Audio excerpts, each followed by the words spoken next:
Hello, it is I are Smart, and welcome to the support group.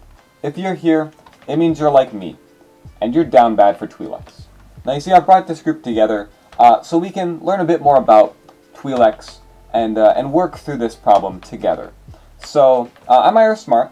I have a degree in xenology, which means I study aliens. You know, alien cultures, alien biology, alien sexuality, alien gender studies.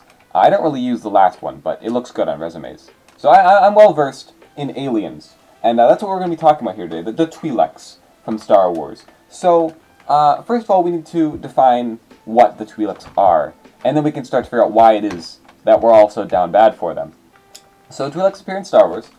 They're most notable because of their head tails, as you can see I've drawn here.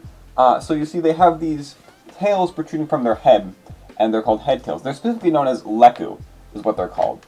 And you may get them confused. The Twi'leks are different from the Torguras. If you're thinking of Ahsoka, that's a different character. She's a Torgura, not a Twi'lek.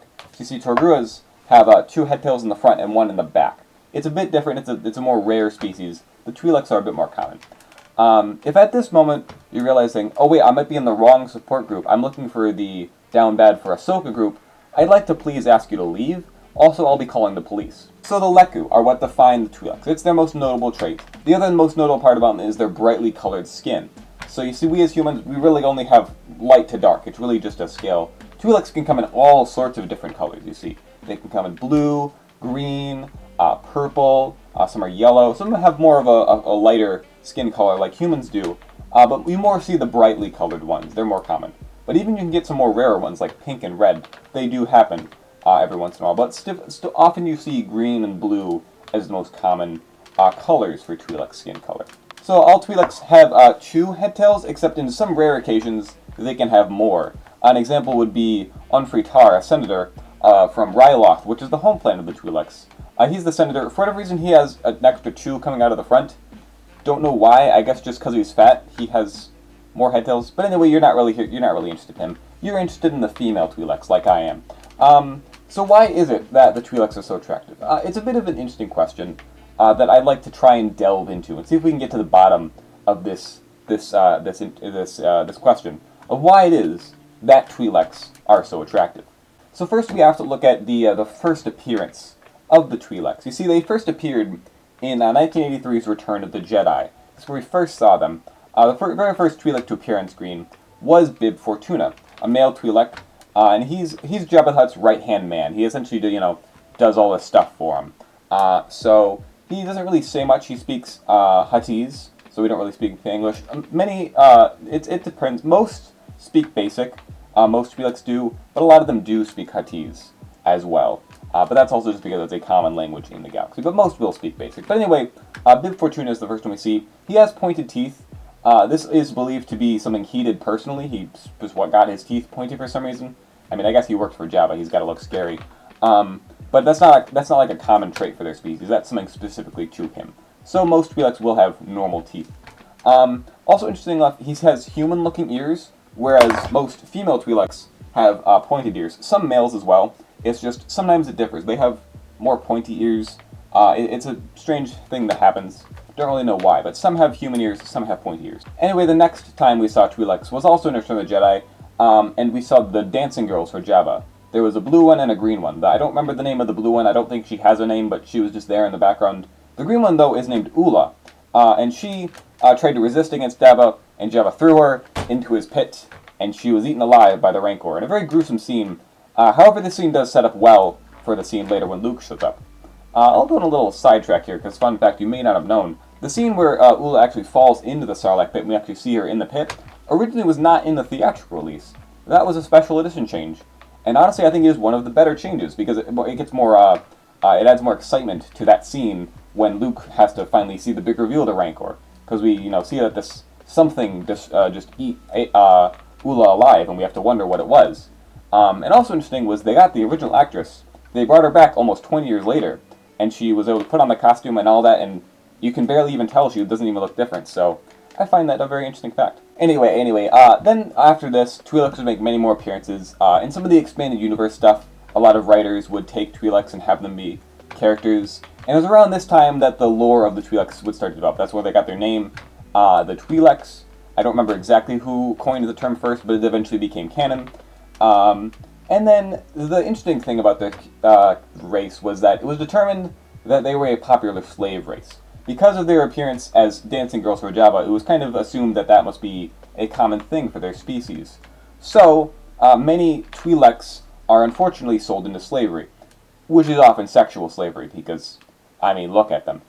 So, this is a very odd part of Star Wars lore. I personally find it quite strange, but it is, you know, a notable thing to mention here. And it's probably a big reason as to why we find Twi'leks so attractive, because, well, they're usually wearing extremely revealing clothing. So, next up, they wouldn't really be included much more. They showed up a couple times in the prequels. You know, for when Phantom Menace came out, there were those two Twi'lek girls that were just following Sebulba around. I guess that was Sebulba's sex slaves. I don't really want to think about that too much, but you know, they made a couple more pictures of the background.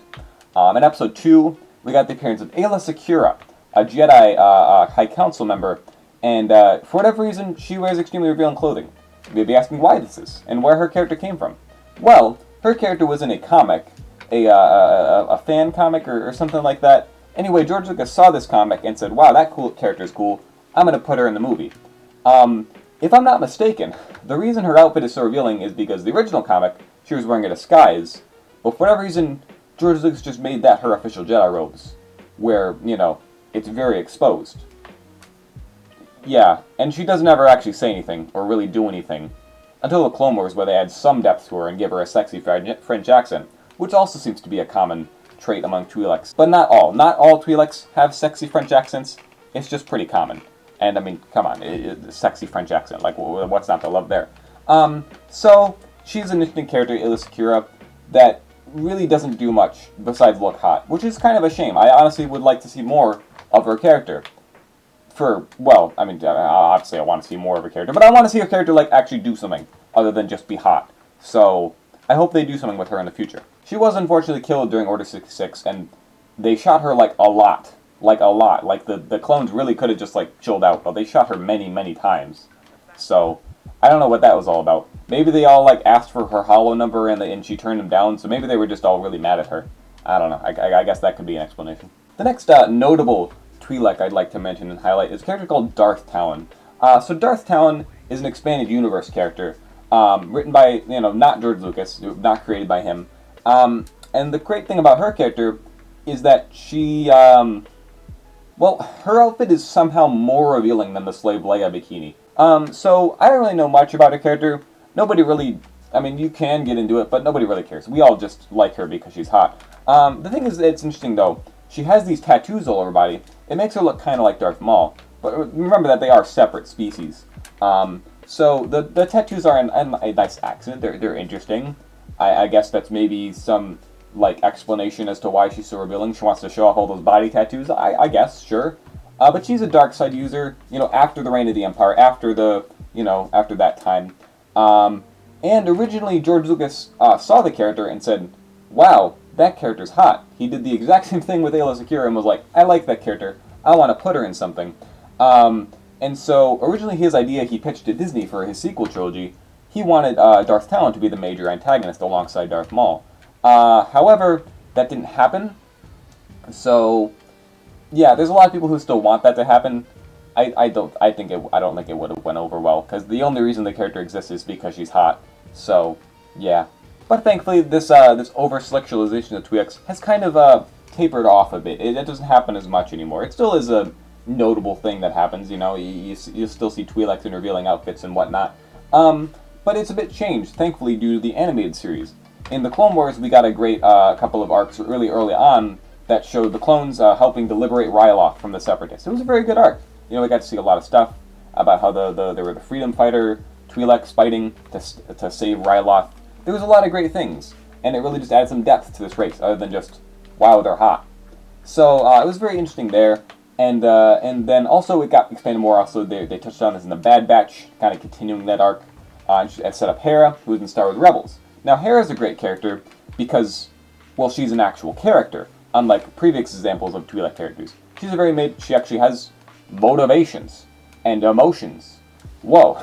So it's great to see her character. She actually has some depth, and it's probably one of my favorite parts of the Star Wars Rebels series. I'm not a big fan of that series, but I do think she was a pretty great character. She's kind of like the mom of the Rebels crew, and she actually does eventually become a mom. Which brings me to another point. For whatever reason, humans and Twi'leks are capable of having children together. Despite the fact that they're two different species, they can somehow have children together. Now, this is a very interesting case of alien biology, and it kind of begs the question of, do Twi'leks and humans share a common ancestor? This is a popular theory among Star Wars fans, and it's been discussed quite a bit, and as just an explanation as to how a Twi'lek and a human can have children together and have a sort of hybrid. So we have notable examples like Jason Syndulla, Hera's son, and then there's some others that one guy in the Clone Wars, that one clone had kids, but those were actually not his children. They were adopted. They were just the daughters of that Twi'lek he was with, and like, it was a whole thing. But those are not his kids, because clones are sterile. They can't have children. So yeah, another fun fact for you. So all in all, the point I'm trying to get to is that Twi'leks are, well, just very attractive species. I mean, just look at them. For many reasons, the head tails, they kind of resemble hair, but not really hair, so it's different. It's more exotic. It's exciting. Same with the skin color. Kind of gets those feelings going. I think, you kind of see where this is going. The interesting thing is, though, they still have eyebrows, which I think are hair. So it begs the question, they don't have hair on their head, but they do have eyebrows. Do the men get, like, chest hair? Do they have that? Do they have armpit hair? Or just other kind of bodily hair? The down there hair? Do they have that, or do they not have that? I don't know. It's not, like, a huge question I need answers, but I would like a answer. So Disney, please, I need to know. Do they have body hair in other places? Just a question. So I hope I helped you learn a bit about the Twileks. And I'd be saying, IR Smart, I'm still obsessed. I'm actually more obsessed now with Twileks. I think my problem has gotten worse. I would say to you, yeah, me too. I'm still very obsessed with Twileks. It's kind of unhealthy, but they're hot, so I don't really care. So yeah, I don't know if I really helped you out with this. It probably made it worse. But now you know more about Twileks and why you're so down bad for them. So, thank you for watching. I've been IR Smart. I hope you enjoy, and have a good day. Bye. Oh, and don't look up the Twileks on Google search. Just trust me on that. You're gonna find a lot of results. Like, I'd say about half of the results are stuff you're not going to be able to look at work. Not safe for work or school or really anywhere other than your home computer. Just trust me on that. Don't look them up, okay?